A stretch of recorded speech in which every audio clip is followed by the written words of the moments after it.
Good morning, everyone. My name is MightyStream. Today is October 23rd.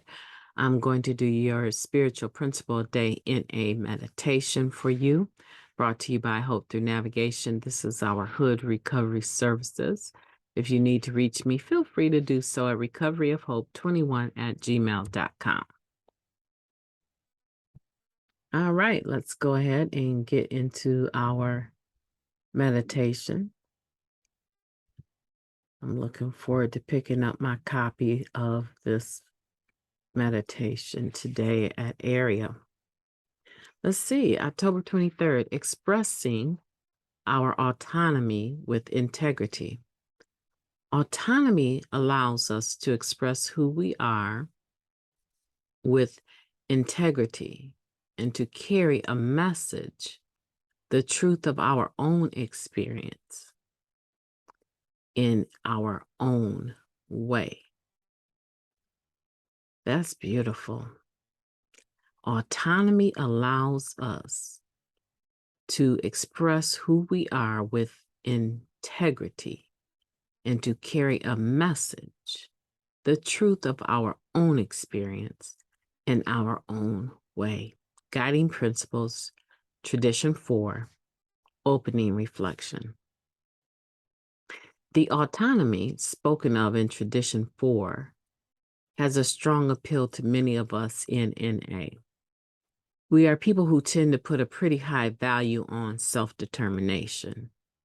An act of addiction, insistence on doing things our own way often led to poor results, usually because our way had a lot to do with self-centeredness rather than integrity.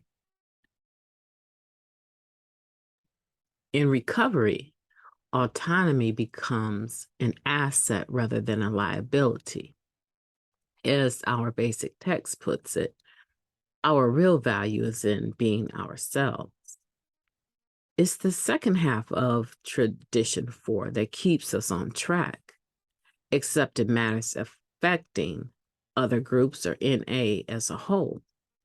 For NA groups, this means we think about our role as part of the fellowship, not just what our own group wants.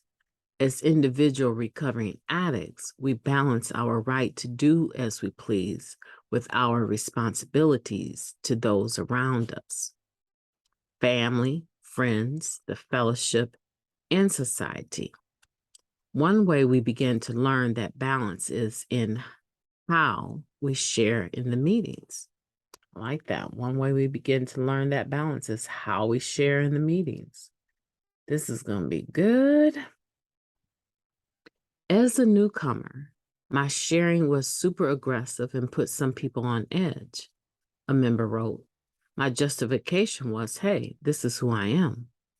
After a while, I tried to mimic the way others shared, but it wasn't my own voice, and it always came out wrong.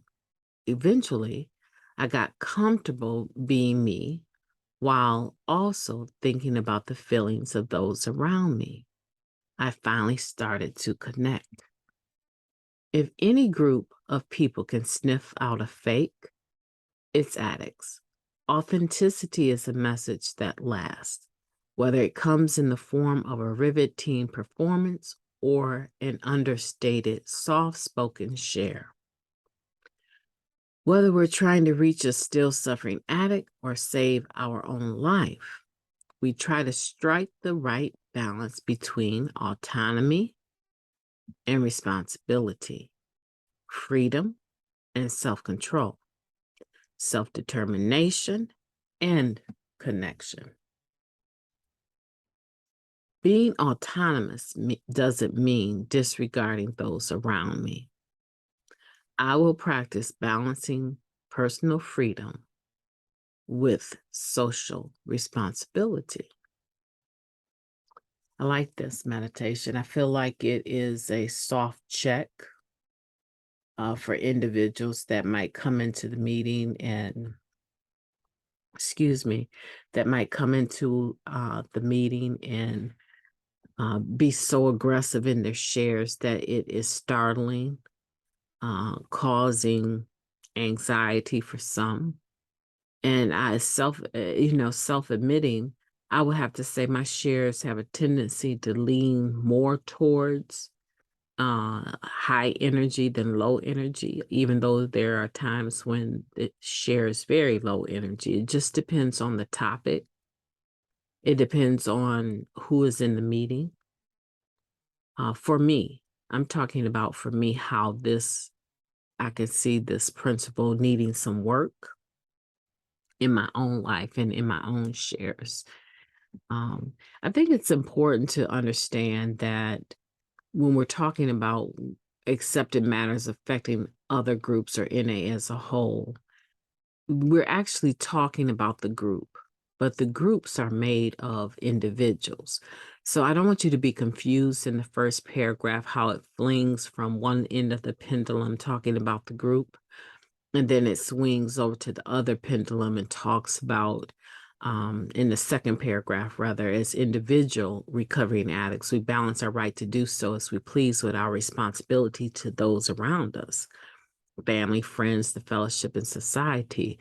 So you can't read the fourth tradition and just say that's only talking about the group. It's also applicable to the individuals in the group. And the individuals in the group are you and I. And the effect that we're having is going to be not just our family, but the fellowship, our home groups, the people we're sharing around. We need to be considerate of whether or not we're expressing our autonomy with integrity. Because a lot of times we can claim autonomy, but we're not integral about it. We're manipulative about it. I am autonomous, and I'm doing this the way that I want to do it, when I want to do it, because I want to do it, and it's not affecting anyone, right? We claim it when it's useful for ourselves rather than being able to use this spiritual principle as something that we can apply in all our affairs, right? And so even though it's the group it's written for, it's about the individual within the group as well. So we're talking about how we share in this particular meditation. One area that I found that I ended up having to change the way that I shared. Now, I'm not talking about the energy I bring to my share. But one way that I found I had to change was assuming that everyone was talking about me or cross sharing to me or sniper sharing me, um, uh, in a manner that made me feel unwelcome. And then, of course, I would need to retaliate. I can remember being in one meeting, and it was an hour and a half long meeting, so at least a good 30 minutes of the meeting was individual berating me. And it was very targeted. So in this situation, I really was, in a sense, justified to have my own response and protect myself. But in that atmosphere, it was unnecessary. It was something I could have scheduled a time to sit with the person, have coffee, or just talk about it in the parking lot after a meeting where other people wouldn't have been able to hear. And I'm not really sure, other than I think the last thought that I had in my mind was how dare this person have the nerve to even try to speak directly to me in their share, and I'm not going for it. And so I responded, and you could have seen the faces of those several other people at that time. The meeting wasn't even that large, but if you could have seen the faces of the people in the meeting, they were extremely uncomfortable. And I was very much aware that I was cross sharing. And I was very much aware that I was going to finish what I had to say. And I regretted that for a long time. The other option would have been, I shared what the good option could have been, talking about it later. But the worst option would have been for me to be physically confrontational, which has happened in my early days of recovery, I was very physically, confrontational, and I was affecting the group. I was affecting the fellowship. I remember after I matured spiritually, some years after that, a young lady being in the meeting, and the meeting that I was used to attending as my home group, everyone seemed to share aggressively. Everyone had a huge point to make and wanted everyone else to know just how big and bad they were in recovery. And it was about probably 8, it kind of ran in generations. It was 8 people around the same amount of clean time. And then right above them were another 5 or 6 people that today they're in their mid-30s as far as years of clean time. And then there was the other group that ranged from, I would say, like 29 years all the way down to 20. This was the group that was sharing real animately. And then from 20 down to 10 years. And then we had the people that were coming back and forth, and some of them had 3, some had 5. And it was a big meeting. But everyone that shared, especially the old timers, they tended to share at that time super aggressively, like they were angry with the rest of us and needed to make sure we understood just how serious this recovery was. And I remember this young lady being in the meeting, and she and I would talk often on the phone.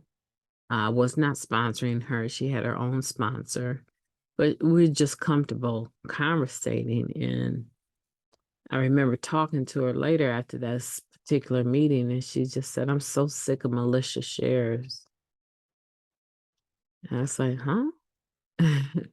And she basically was saying the same thing here. I'm just tired of militia type shares. Like, it's not an attraction.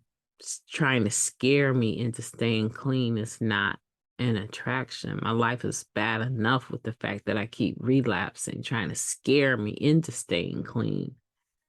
I just don't need all that stimuli. I'm going to try to find another group to attend that's a little bit more calm. So it was affecting her. And later I found out she had some mental illness going on that would cause her to, feel anxious anyway. So it probably was best for her to find a more calm type meeting. But the point is that sometimes we claim autonomy, but we don't use that spiritual principle in a manner that is integral. Another way that I found that's what I was talking about is the different ways that I've seen after reading this and knowing it for years, that there's ways that I've had to adjust my sharing for the benefit of the fellowship in my local area. Another way that I found was that because of some of my own childhood trauma, I found that depending on if we were talking about relationships or something like that in the meeting, I found that I had a tendency to share the gory details too freely. Like I disassociated in some kind of way. I pulled back my heartstrings from the story, and I would tell the story of the horrors of my childhood raising, the different abuses that I endured. I wouldn't go into gory detail about them, but you would get the sense of exactly what happened to me. And it was triggering, especially to a lot of the women in the meeting. A lot of the women would feel triggered. Some would start crying and express to me in their minds, they were expressing appreciation for the share, but it was triggering something in them that wasn't allowing them to walk away feeling better than the way that they came into the meeting. So I learned that a lot of the sexual abuses and physical things that I went through, the physical abuses that I went through, that depending on the atmosphere of the meeting would determine whether or not I shared. So that was something that I started to monitor. And I still feel like there's room for me to bring down the energy level in which I share, right? Because the other thing I noticed recently, another way that I can affect the group is either by not sharing or by sharing.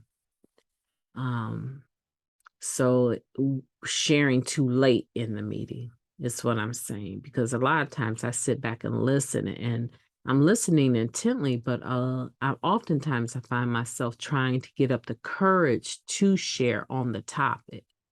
And because the meeting might be small, sometimes it's large and it's not as noticeable that I'm not sharing. But when it's a smaller meeting, I feel like I feel a sense of obligation to actually share. And I'm trying to let other people enjoy the meeting. And so I come in at the last minute. And of course, I don't have a 2-minute long story to share ever, do I? Right? So the timing of when I share. And so I feel like that's an area where I can make sure that I do a better job. And you can too. That's what this is all about, right? Is the spiritual principle of autonomy and your right to be who you are, and balance that out with making sure you're integral is how you present yourself when it comes to the fellowship in a group as a whole. So today I want you to remember that being autonomous doesn't mean disregarding those around you. What it does mean is that you practice balance in your personal freedom with your social responsibility. And truly, of all the words that I've said, I've only tried to demonstrate to you in my personal story how I've not done this perfectly. And this is one of those things, because we hear words like "to thy own self be true." Um, our real value is in being ourselves. We find that we can be ourselves finally. We hear all of that, but in relationship to this tradition, we need to make sure that we're doing that, but we're doing it with integrity and we're balancing things out. Meaning that, yeah, I have personal freedom, but I don't have the personal freedom to impose or entrench upon your personal freedom and your right to be inclusive in this fellowship. So let's be sociably responsible. My name is Mighty Stream. I've enjoyed talking to you. I hope that you've enjoyed listening. I hope that you will have a beautiful day on purpose. Talk to you soon.